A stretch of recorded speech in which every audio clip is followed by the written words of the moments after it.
तो तुलसीदास जवान। जो सत्य बोले, मन में दैन्य भाव रखे, दूसरी की स्त्री को माता के समान माने, ये 3 उपायों को कोई अगर कर लेता है तो तुलसीदास जी कहते कि हम गारंटी लेकर के कहते हैं इन 3 उपायों को मानने वाले को परमात्मा अवश्य मिलेंगे, इसमें कोई संदेह नहीं है। सत्य वचन अरु दीनता, परतीय मातु समान, इतने में जो ना मिले तो तुलसीदास जवान। महात्मा तो चले गए, त्रिलोकीदास स्वर्णकार ने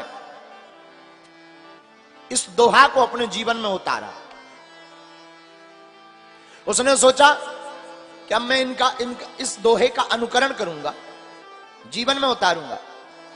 उसने कहा सत्य वचन बोलना है, तो सत्य वचन बोलने के लिए क्या करना होगा। इसने सोचा देखो भाई, बाजार में जाएंगे तो झूठ बोलेंगे, शादियों में जाएंगे तो झूठ बोलेंगे, कोर्ट कचहरी का चक्कर लगाएंगे तो झूठ बोलना पड़ेगा। बोले ना तो हम अब किसी की शादी में जाएंगे, ना बाजार में जाएंगे, ना कोर्ट कचहरी में जाएंगे। जब जाएंगे ही नहीं और बोलेंगे ही नहीं, और जब बोलेंगे नहीं तो झूठ नहीं निकलेगा। तो बोले पहला वाला तो उपाय हो गया सत्य वचन। अब बोले दूसरा दीनता।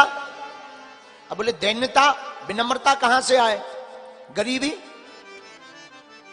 स्वर्णकार था, सोने चांदी का काम। इसने सोचा स्वर्ण का काम करेंगे, डायमंड का काम करेंगे, हीरा का काम करेंगे, मन में पाप बना ही रहेगा।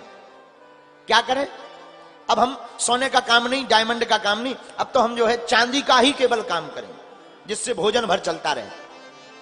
आहा, इससे दीनता, सत्य वचन अरु दीनता, चांदी के काम से दीनता बनी रहेगी।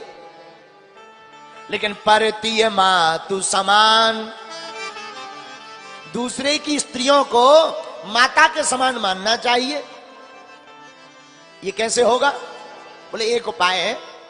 बोले चांदी के गहने तो बनाएंगे, लेकिन और कुछ नहीं बनाएंगे, केवल पांव के छल्ला बनाया करेंगे। और जब केवल पांव के छल्ला बनाएंगे तो किसी के शरीर पर दृष्टि ही नहीं जाएगी, दृष्टि नहीं जाएगी तो मन विचलित नहीं होगा, और पर स्त्री हमें माता के ही समान लगेगी। कितना अच्छा भाव है।